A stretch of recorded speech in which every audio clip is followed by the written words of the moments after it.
Hi, my name is Kaja, and today we're going to be talking about the sun in astrology. So we'll be going over the history of the sun in astrology and how cultural and colonial forces have shaped the meaning of how we interpret the sun today in astrology. And although he is not necessarily a practicing astrologer, we're going to be referencing Christopher Marmolejo's book, The Red Tarot. Although the tarot isn't necessarily referenced in astrology, astrology does show up in the tarot. So whether you're a seasoned astrologer or you just know your sun sign, I'm really hoping that this gives some clarity and context into the sun in astrology. So first we'll start off with some history. The origins around the history of astrology are a little bit fuzzy. Astrology has been practiced amongst many cultures around the world, and each region of the world and culture has its own astrological practice. But the first records of astrology being practiced that have been found were in Mesopotamia in around 4000 BC. The type of astrology that was being practiced mainly around them kind of resembled mundane astrology. However, we start to see astrology that looks most similar to, I guess, what you see most astrologers on the internet practicing today around 400 BC. So one of the most commonly practiced forms of astrology today is Hellenistic astrology. And Hellenistic astrology has a lot of similarity to Mesopotamian astrology.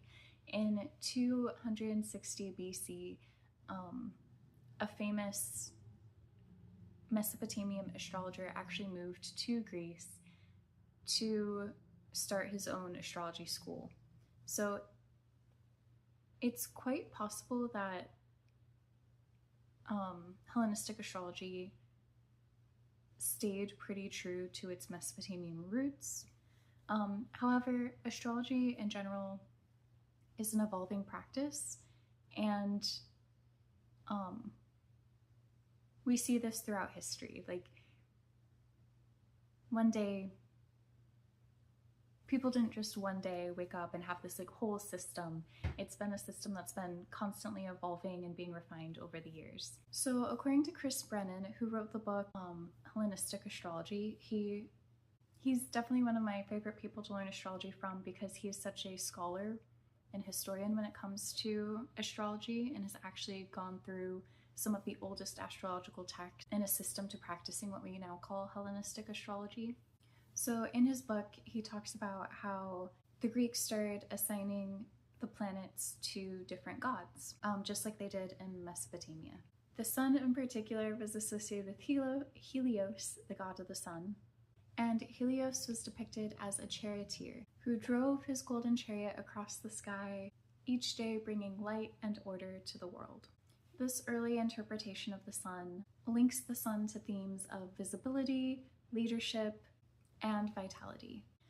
Fasting forward to the Renaissance, we start to see the sun taking on an even more prominent role. It was considered a symbol of authority, kingship, and divine intelligence. In many ways, the sun started to represent our inner essence itself, our inner light, our purpose, and the way we express ourselves in the world. However, these new interpretations were strongly guided by the socio-political environment at the time, favoring hierarchical power and reinforcing ideas about rulership and divinity.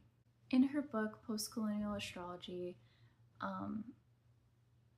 Alice Sparkley Cat argues that astrology is not a mystical practice, but a system deeply entwined with cultural meanings and historical context. So in her book, she talks about all of these new interpretations throughout history, and she says, as European colonial powers spread their influence, they also spread their interpretations of astrology. often imposing a Eurocentric worldview on older, non-Western astrological traditions. This influence reshaped how we understand concepts like destiny, success, and individuality. In many indigenous and non-Western spiritual traditions, the sun is often seen as a communal force. In many indigenous and non-Western spiritual traditions, the sun is seen as more of a communal force. However, colonial narratives often shift the focus of the sun to have a more individualistic meaning, focusing on personal power and aligning more with capitalistic structures. This is also where the issue of cultural appropriation in astrology could come into play. Because so many Western astrological traditions stem from non-Western diluted traditions, oftentimes without proper acknowledgement or understanding, view of astrology that often lacks the perspective of different cultures. And so by going back and really sorting through the history and getting to the root of these astrological practices, like Chris Brennan does in his works, we can start to create an astrological practice that incorporates the worldviews of the people and the cultures that first created these methods. So Christopher Marmolejo is an educator who uses divinatory practices to promote a literacy of liberation. In his book, Red Tarot, A Decolonial Guide to Divinatory Literacy, in his section about the sun, he actually references Alice Sparkley Capp's work. And so he says, as Alice Sparkley Capp observes in post-colonial astrology, the sun, its light, and metaphysical dimensions of sight become associated with truth and reason. Light thereby becomes a power relation where race becomes a classificatory mechanism to measure degrees of rational perfection, where the indigenous along with the mass enslaved become irrational, sub-rational, and savage. Light, when reconstituted as a racial and racialized technology, becomes an index of evolution and development, circulating narratives of white supremacy, wherein dominators naturalize themselves. In his book, Marmolejo pushes for a definition of the sun that moves away from individualistic and references that are associated with like light, because as Alice Sparkley Capp references in her books, these associations with light often come with different associations with powers. And so Marmolejo reframes the sun as so similar to a definition that we've already heard, where the sun is described as fate. Christopher Marmolejo also approaches the sun with the idea that it describes fate and the future. Although in his book he describes the difficulty of imagining a future in a world that is built upon your erasure, and in a world where there's so much doom and gloom happening all the time. The sun being described as fate allows for the possibility of the unknown without the baggage of the past or present. So in our modern world, if you know nothing about astrology, you generally at least know your sun sign. You know, it was really popularized in the 1940s and 50s when newspapers often put sun sign kind of astrological sections in the newspaper, and people could see based on when they were born what sun sign they were and read their little predictions. However, I feel like the popularization of the sun signs really did emphasize the individuality aspect and the ego and the self-expression and identity that we now associate with the sun sign.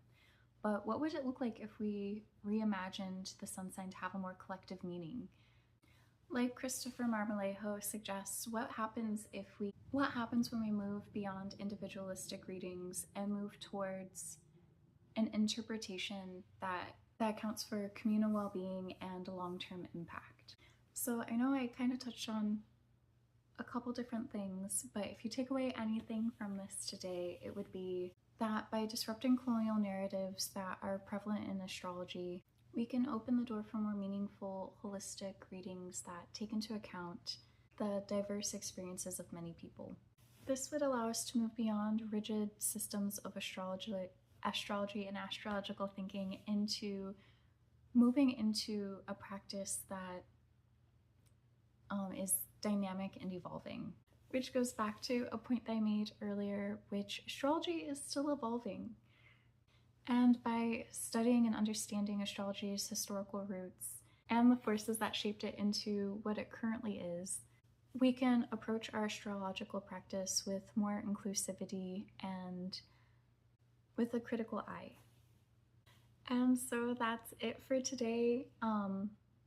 I hope you at least gained something from this today, or that it inspires you to dive deeper into your astrological studies, hopefully with a little bit more of a critical lens into what it is we're practicing and why we're practicing as astrologers. And yeah, bye. Take care.